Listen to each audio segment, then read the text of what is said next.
It was 1944, the Ettersberg Forest near Weimar. The night was cold, but inside the commandant's villa, the air was warm. Classical music drifted from a record player, crystal glasses chimed, and gentle laughter mingled in the air. This was the home of Karl-Otto Koch, commander of Buchenwald concentration camp, and his wife Ilse. Ilse Koch, in her late 30s, was a graceful hostess. Her auburn hair was neatly pinned up. She smiled, moving among the guests, all high-ranking SS officers and their wives. They were enjoying dinner, a lavish feast only a few hundred meters from where thousands of men were starving to death. But that wall was not just physical. It was a psychological abyss.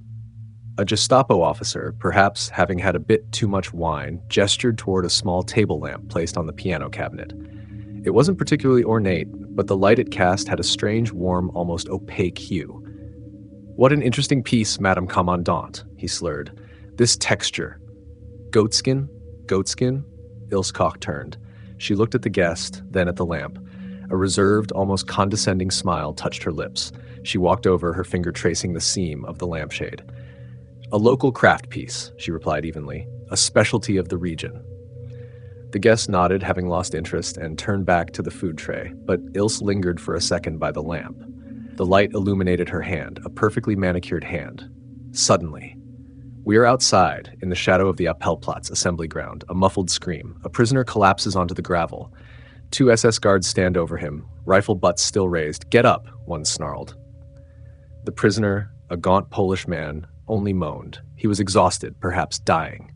The guard kicked his boot into the man's ribs. His torn striped prison uniform gaped open. The beam from a watchtower swept across, clearly illuminating his skeletal chest. And there on his left shoulder was a tattoo. It was an intricately drawn sailing ship gliding on waves, a surprisingly detailed piece of art done years ago in another life. The guard froze. He squinted at the tattoo. This is the psychological kernel of Ilse Koch. Nazi brutality took many forms. There was the bureaucratic cruelty of desk clerks signing deportation orders. There was the random explosive brutality of drunken guards. But Ilse Koch was something else. Her malice was not a loss of control. It was absolute control, distilled into one specific act, collection. She did not just want to kill people, she wanted to own them. She wanted to transform life into material, to turn humanity into home decor. Her power was not in ordering an execution. Her power was in strolling through the ranks of prisoners and selecting, like an aristocrat choosing fabric in a marketplace. When she pointed at a tattoo, she was not just condemning a man, she was ordering a product.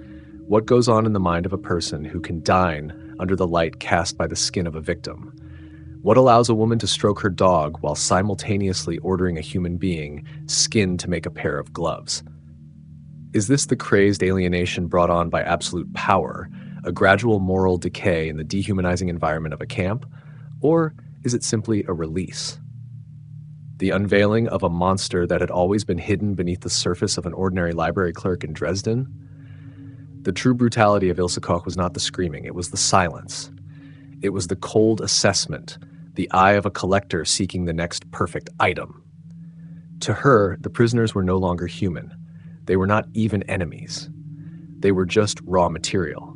And in the small, sick kingdom she commanded, Ilse Koch was the master artisan, and horror was her masterpiece. Before she was the witch, she was Ilse Kohler, a library clerk in Dresden. Pause on that image for a moment. A young woman, perhaps shy, working the most silent job in the world, organizing books. An ordinary life, almost invisible, defined by the hushed quiet of the stacks and the order of the Dewey Decimal System. Nothing in this girl's file suggested the waiting monster. That ordinariness is the most terrifying thing. Because it suggests the monster was not born, it was unlocked. The key was Karl-Otto Koch. In 1934, Ilse joined the Nazi Party. That was common. But then she met Karl Koch. He was no desk official. He was a rising tyrant, a man who had proved his worth through boundless brutality in the early concentration camps.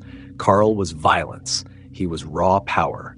And Ilse, the librarian, was drawn to it not as a follower, but as a partner. They married in 1936. He gave her a new name. The SS system gave her a platform, and Buchenwald gave her a kingdom.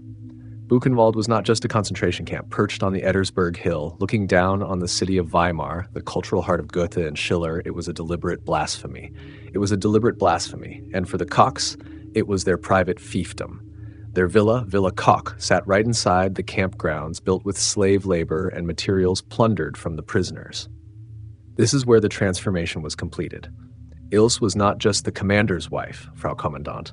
She was the queen. And every queen needs decorations for her palace. The first thing she had built was not an infirmary or a better kitchen. It was a zoo. The Buchenwald Zoo, costing 250,000 Reichsmark, over $1 million today, was constructed directly next to the barbed wire fence. It housed bears, monkeys, deer. SS families visit on Sundays. Children would giggle, throwing food to the well-cared-for, plump animals.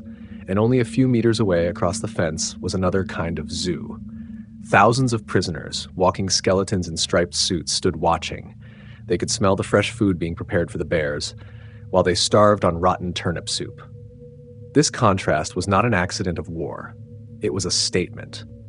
It was a daily psychological lesson in value. This bear, this monkey, is worth more than your life. It was humiliation on a cosmic scale. And Ilse Koch was its curator. But the zoo was only the beginning. Her true obsession began with her strolls. She regularly rode her horse, Frau Ilse, through the prisoner work areas. She rarely shouted. She didn't need to. Her presence was enough. As her leather riding crop dangled at her hip, as her eyes swept the ranks of men carrying stones, a deathly silence fell. They called it the show for Ilse. Some witnesses claim she forced prisoners to strip to the waist as she passed. But it was not fear she was looking for. It was art. She was hunting. Imagine a Russian political prisoner tattooed with the Tsar's double-headed eagle on his chest, or a French sailor with a mermaid on his arm, or a Roma man with intricate tribal symbols. To Ilse, these were not human skin. These were unique canvases. When her eyes stopped, everything ended. She would not speak to the prisoner. She would not even look him in the face. She would simply point. A white-gloved extended finger indicating the tattoo. She would motion to an accompanying SS guard. "That one," she might say. Or perhaps she needed to say nothing at all. That gesture was a death sentence, but worse than death. The marked prisoner would be separated. He was not shot, not immediately. He would be taken to the camp infirmary, where the camp doctor, Erich Wagner, took over. He would be killed, usually by a direct injection of phenol to the heart, a method that kept the skin undamaged. Then the process began. This was no longer violence. This was production. The skin was carefully stripped, especially the tattooed section. It was chemically treated, tanned. Other prisoners who had been bookbinders or leather workers were forced to perform this sickening work. The dehumanization was complete. A father, a husband, a soldier was now a piece of tanned leather waiting to be fashioned. These trophies were transported to Villa Koch. Surviving witnesses describe what they saw. Books, perhaps Ilse's photo albums, perhaps a special edition of Mein Kampf bound in this grotesque material. Soft leather gloves, and most notoriously, lampshades. This was the height of the sick arrogance. Ilse Koch had turned human beings into home furnishings. She had obliterated their humanity so thoroughly that she could read a book under the light filtered through the skin that had once belonged to them. This was not the hot-blooded cruelty of a madwoman. This was the cold, calculated cruelty of a collector. Like a poacher obsessed with a rare butterfly, Ilse Koch was obsessed with owning the most unique thing of all, a man's identity permanently etched on his flesh. She didn't just take their lives, she stole their last legacy, their single personal symbol, and turned it into a banal piece of decor for her living room. April 1945. The tank treads of the U.S. Third Army ground up the trail to the Ettersberg Hill. General Patton's soldiers, men who had fought through France, through the Battle of the Bulge, believed they had seen hell. They were wrong. When they cut the Buchenwald fences, what greeted them was not a fight. It was a sick silence. A heavy stench of death and desperation rose from thousands of bodies stacked like cordwood. And amidst the corpses, the Muselmänner, the walking skeletons, eyes hollow and blank, staring at their liberators without comprehension. Even a hardened warrior like Patton reportedly vomited. He immediately ordered the mayor of Weimar and the townspeople, who had lived comfortably at the foot of the hill, pretending not to know, to march up and see for themselves. In the chaos of relief efforts and the horror of what was discovered, war crimes investigators began their work. They went through Villa Koch, the commander's opulent, now abandoned residence. They saw the zoo, where bears still paced in their cages, and they began to hear the stories.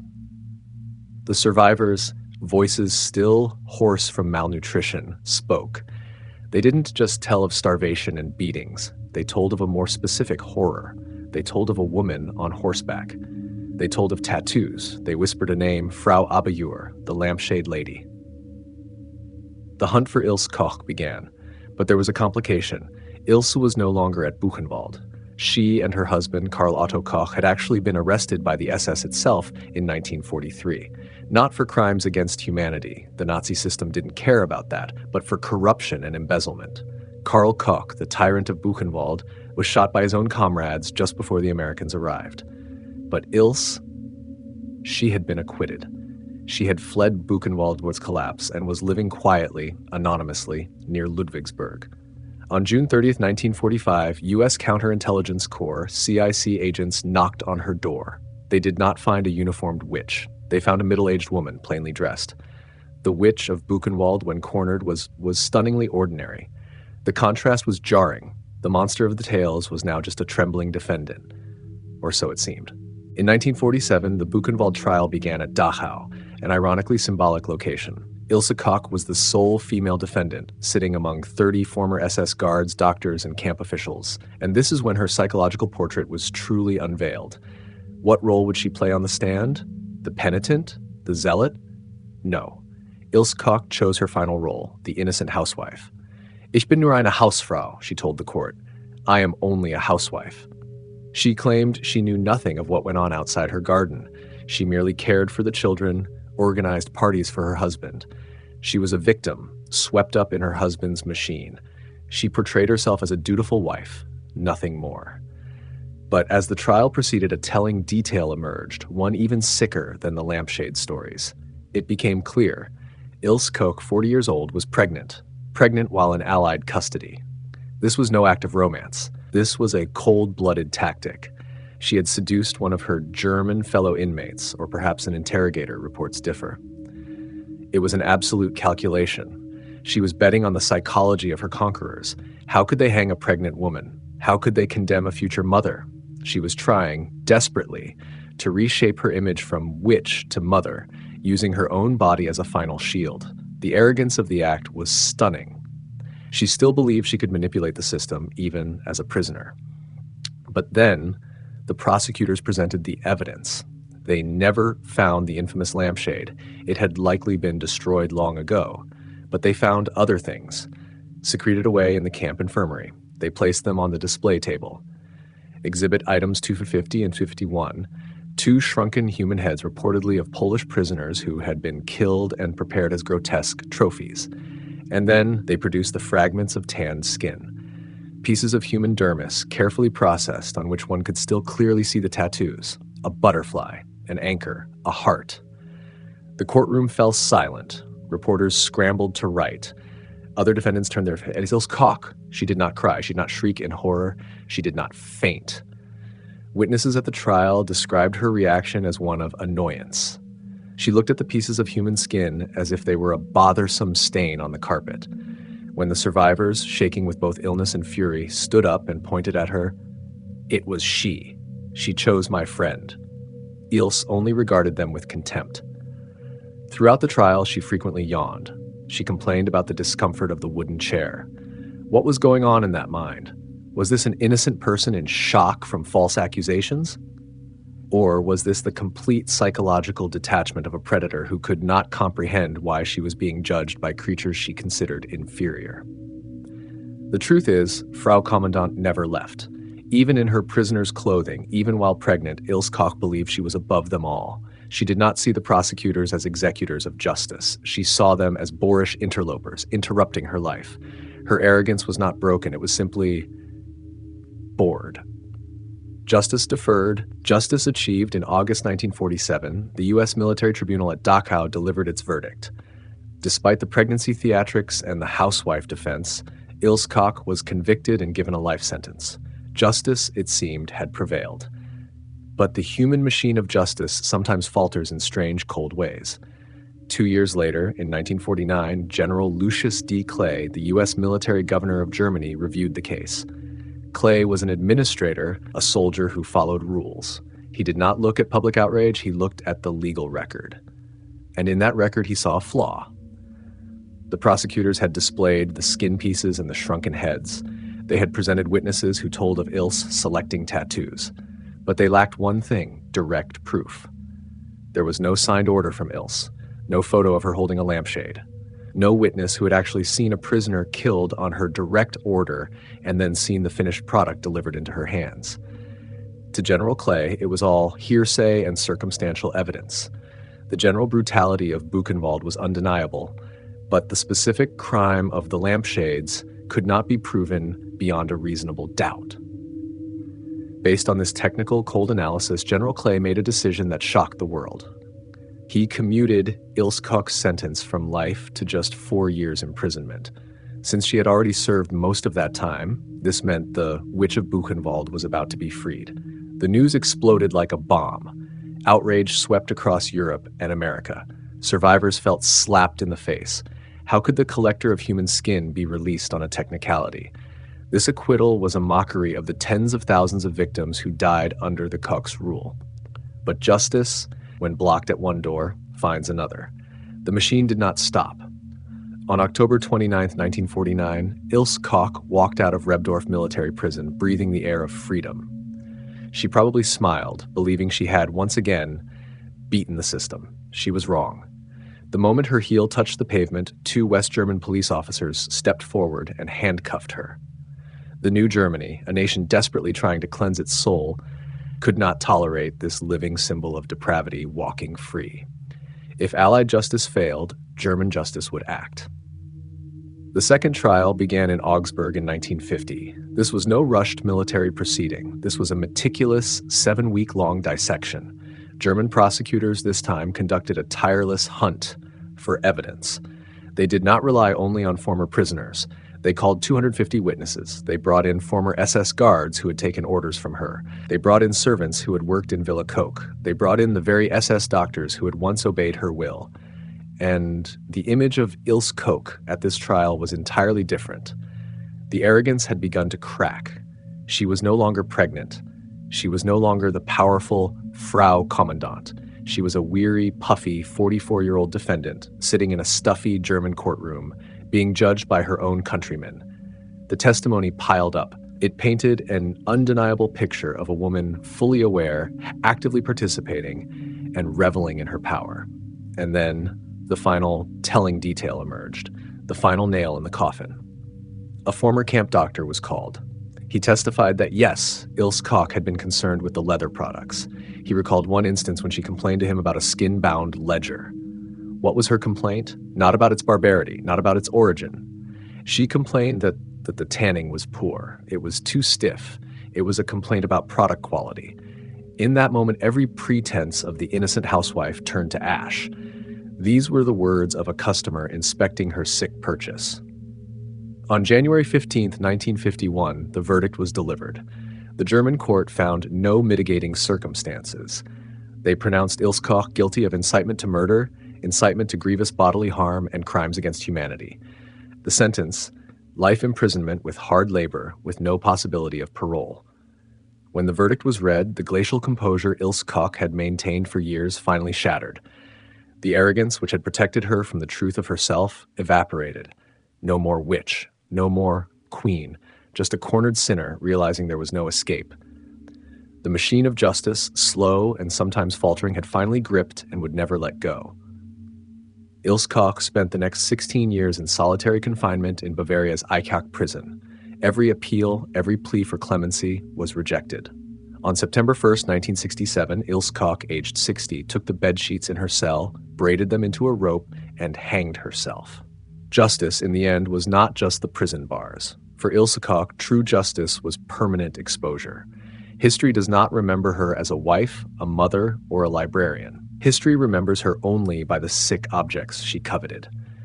the Witch of Buchenwald was ultimately confined not by the stone walls of Eichach, but by the very legacy she created, a repugnant legacy written in human skin. She became the very thing she collected, a grotesque artifact of cruelty, permanently on display for history to judge.